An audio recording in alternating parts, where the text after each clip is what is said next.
Auschwitz is a name the world can't forget. At the Nancy and David Wolf Holocaust and Humanities Center, we've made it part of our mission to understand its impact by learning from those who survived and came to Cincinnati. In this limited series, we share those stories of courage, loss, and the ripple effects still felt today. Ahead of the Auschwitz exhibition coming to Union Terminal, we had an opportunity to ask Werner's son Steve what it would mean to share his dad's story in an exhibition like this. For my dad, as well as most of the survivors, they all had to wonder why during the war no one wanted to help them, and after the war no one wanted to hear their stories. And now, 76 years later, his story will be told. And that means the world to us, to his family. We are here in the archives of the Nancy and David Wolf Holocaust and Humanities Center. This is not something that's open to the public. It's behind many closed doors for safekeeping. And we are here with our incredible curator, Cori Silbernagel, who really takes incredible professional, but also you have a personal passion for this work, caring for our amazing collection, which includes documents, firsthand, real documents that our survivors brought with them and others, and also some artifacts that sort of illuminate these stories as well. Yeah, so our collections document the stories of Holocaust survivors, other eyewitnesses like American soldiers and liberators, rescuers. Each one of their stories is different, and the things that they saved is so different.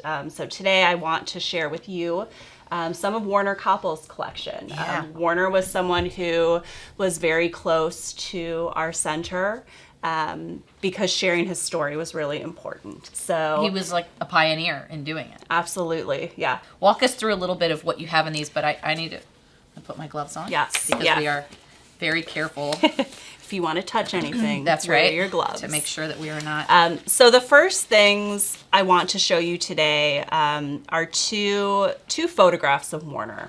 I want to give you kind of a face to this story. Yeah. So this is Werner Coppel. He was born in Moers, Germany. He was a survivor of Auschwitz. So both of these photographs were taken very shortly after the war. After the war, he didn't return to Moers to stay. He went to Berlin. So this is his personal identification card. This would have been after the war that this photo was taken? Yep. So this was issued on May 3rd, 1946.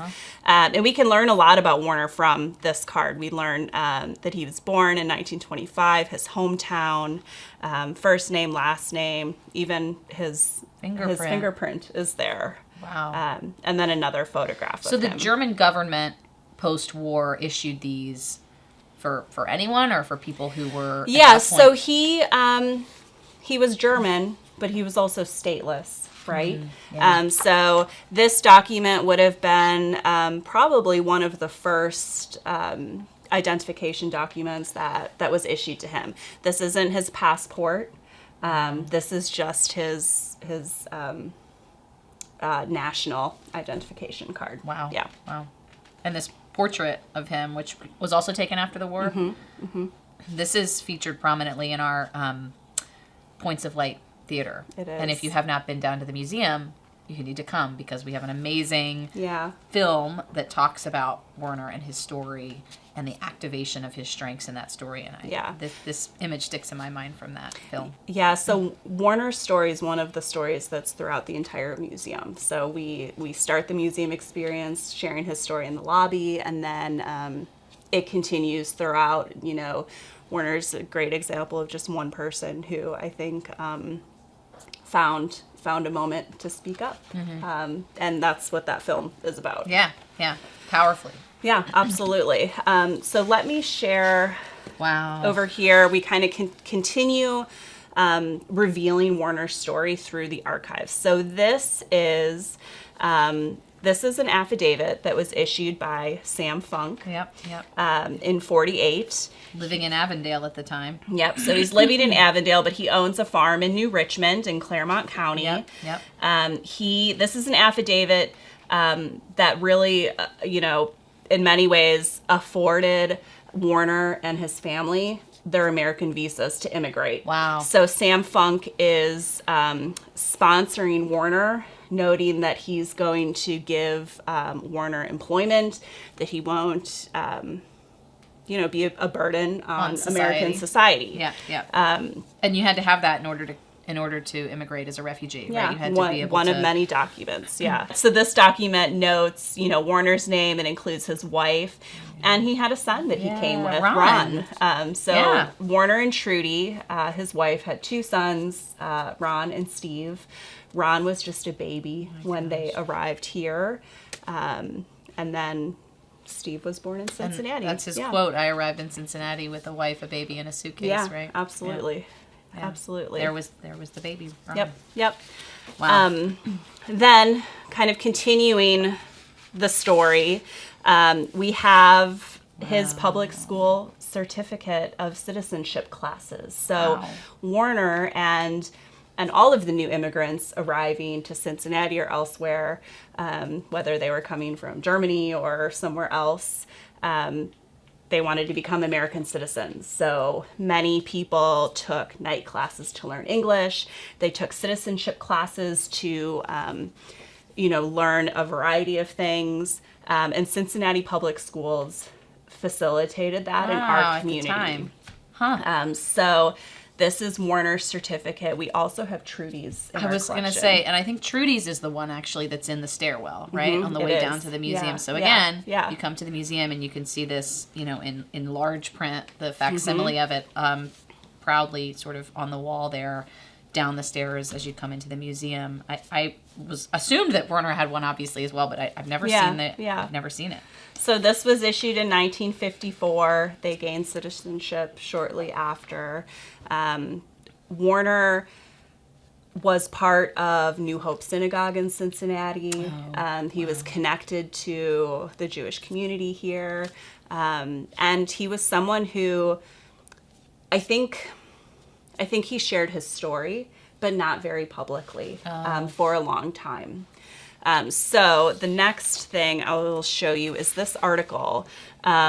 This, you can learn much more about this in the museum, but this is the article that it inspired Werner to speak out. So one day he opens the Cincinnati Enquirer, and he sees in the insert inside of the newspaper an article, German Americans' Pride versus Politics. And in it, Eugene von Reistenberg, who is at the time the president of the German American Citizens League of Cincinnati, he is quoted in this article saying that the Diary of Anne Frank is a fake. Yep. I mean, he survived a death march out of Auschwitz, and this was outrageous, this Holocaust denial that he experienced. Is this the piece he kept? This was a copy of that article that he kept. Yeah. So this is a copy of what he kept to us, what he kept and donated to us. And you can see he even marked these are his markings there, where that piece. Yep. I actually can't imagine what that was like to read that after what he'd been through, and to think just all of the things that went through his mind about how he should respond. But we know how the story played out and how he ended up responding, right? Which was to speak his truth, the truth about what had happened, and that started this wave of survivors and others having, the inspiration and the courage to speak out publicly as well. Yeah, I think, wow.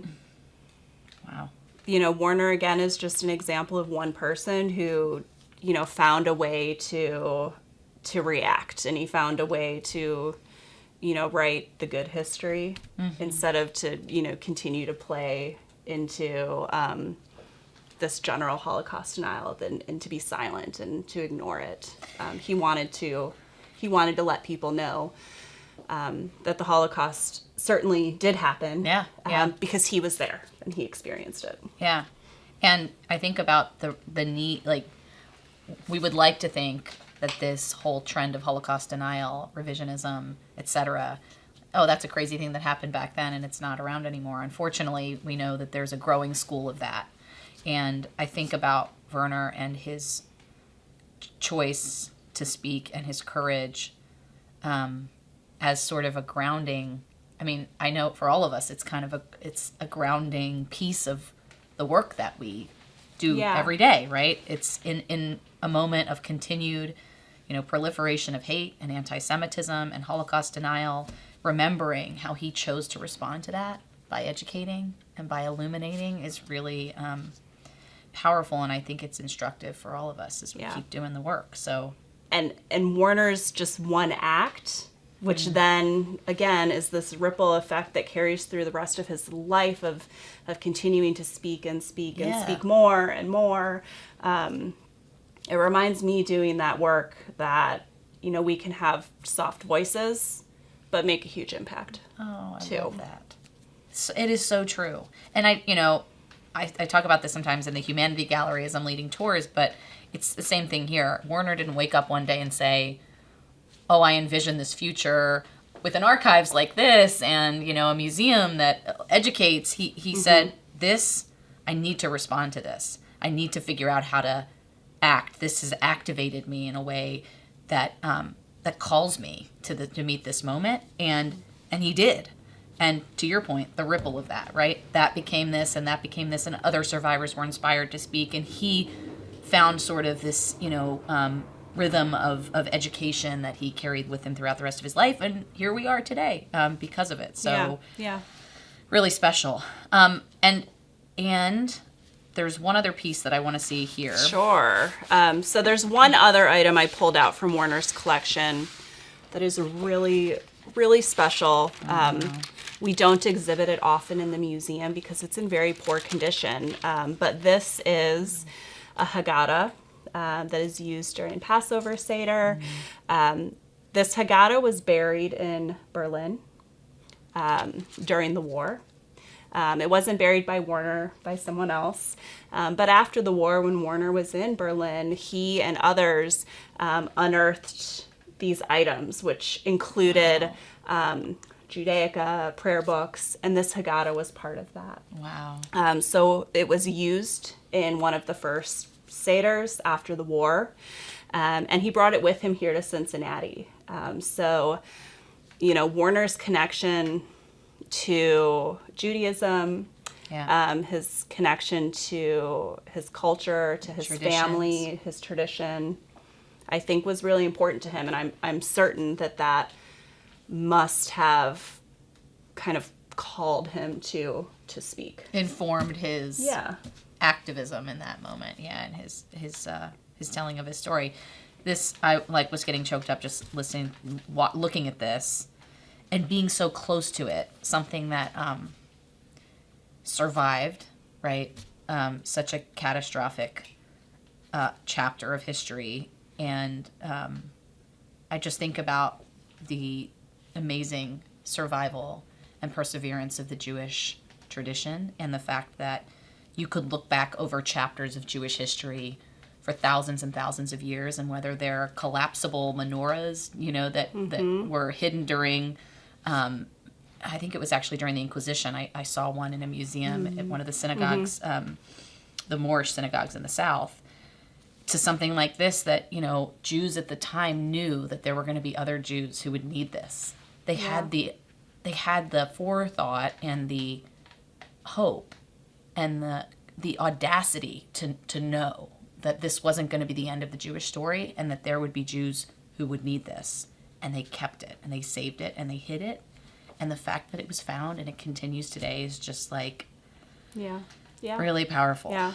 And, because it was brought here to Cincinnati, I think it also gives way to this idea that, the Holocaust is international history, right? Yeah, it's global. European history, global history, Yeah.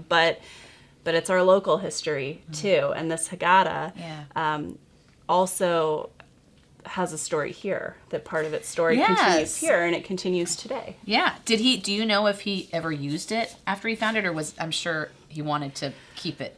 Yes, so I know that it was used, in that first Seder, but I don't know how often it was used after the war.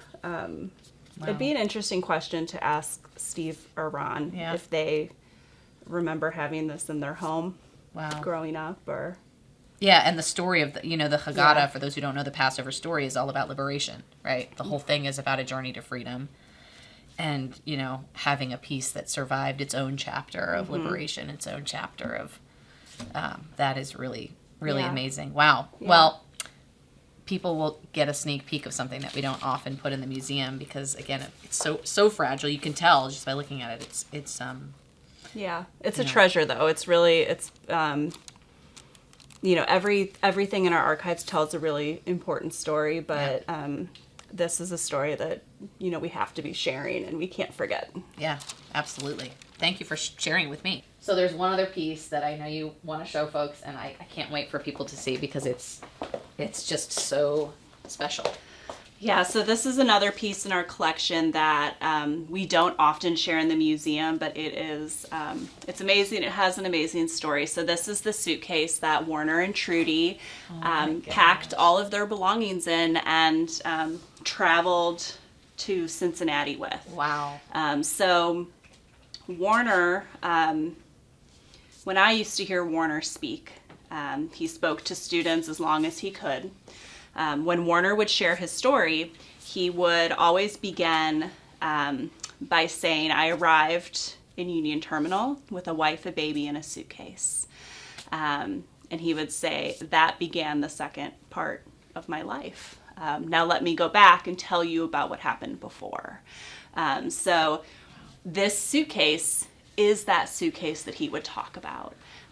It's really special. It includes... handwritten on it, his name, Cincinnati, where they will arrive to. So as Werner and Trudy and Ron traveled on a ship to the United States, arrived in New York Harbor, this suitcase also did. The suitcase went on the journey too. Wow. And so he had this suitcase, and you said one other with it, and that was everything that they brought with as them. far as I know. So he also brought with him a wicker trunk that contained things also. Wow. Werner was the only survivor of his family, though. He didn't have many things or people around him after the war. So he began his rebuilding in Germany, and the rebuilding continued here. The Haggadah was one of the things that was in this suitcase, or possibly with him on his person as he arrived. Just for scale, like, it's shorter than I am tall. And I just, some of us think about, a long trip to Europe or something, and they would pack this much, and this and one other suitcase about the same size contained everything that that Werner and his family had with them to start their second chapter of their life here in Cincinnati. It's so powerful, and you can see even the handles, the leather handles on the side. The one over here I think is broken. It's amazing. So this would have come, I guess, through freight, right? If he was coming off the train, everything came into, as you said, into New York Harbor. Yeah. And then he and his family would have taken the train and come through Union Terminal. Probably, yeah. So, at some point, this, again, it made the journey as his family did. Wow. Artifacts like this have so much power to tell amazing, deep stories that people might not otherwise ever know about. Yeah. So every chance I get, I try to share Werner's suitcase. I was going to say, where do you share it? I mean, do we have opportunities to put this out or to show kids, as in different educational settings? Yeah, so we recently, it was recently exhibited 2 years ago now in the Jewish Bicentennial exhibit as the city, celebrated this huge Jewish history here. This suitcase, along with others, were shared to, represent all of these people that richly contributed to our city. New Americans. At the time. So they they were shared to symbolize this rebuilding. And Werner's story is certainly so interwoven into the fabric of that narrative. We also recently shared the suitcase with teachers at our Kaltman Institute, to help teachers also find creative ways to storytell, to help their students make connections, and to find their own connection to these people who, may seem very old to them, very, far away. But it's not far away. This is it's right here. I mean, you can. Yeah. Can I touch it? Absolutely. With my gloves on. Yeah. My gosh. And you can see it even in the back how the fabric, it looks like it's wrapped in fabric and kind of painted. Yeah, so there's some parts that are really fragile on it. It's writing on the back too. I didn't even see that. The same with the address, which would have been where it was headed. Can't even imagine. And he'd never, we take for granted, people coming and going these days, right? It's like easy to hop a plane or whatever, get on a train. But in these days, this was a whole new world. I mean, he'd never been outside. Had he ever been outside Europe before the war? I don't know. I don't think so. I don't think so either. So just the courage. I can't even imagine the courage it took to, and to have your child with you and your wife with you and to feel like you were pioneering this new and responsible to take care of your family. Yeah, really. And to think about the Coppel family now, right? They have generations of Coppels who are here and part of our community and our neighbors and friends and on our board, and it's and I would argue, I mean, even the this courage and the bravery that Werner had is been passed down to his children for sure. In the way Steve and Ron both share their family stories, that legacy of standing up and speaking out continues. He was a person, a human being who endured unimaginable horrors, and yet he could rebuild his life. And one of the lessons he taught his family and certainly me was no matter what happens, you start all over tomorrow. And that's what he did. This is a production of the Nancy and David Wolf Holocaust and Humanities Center. The center's mission is to ensure that the lessons of the Holocaust inspire action today. This series is part of the Cynthia and Harold Gutman Family Center for Storytelling. Special thanks to Julie and John Cohen for their support of this series. Visit us in person at Historic Union Terminal in Cincinnati, Ohio, or online anytime at holocaustandhumanity.org. Managing producer is Ann Thompson, technical producer is Robert Mills, and technical director is Josh Emerson. Additional video production by Michael Holder. Archive footage courtesy of the USC Shoah Foundation. Visit Auschwitz, not long ago, not far away, at Union Terminal, beginning in October 2025.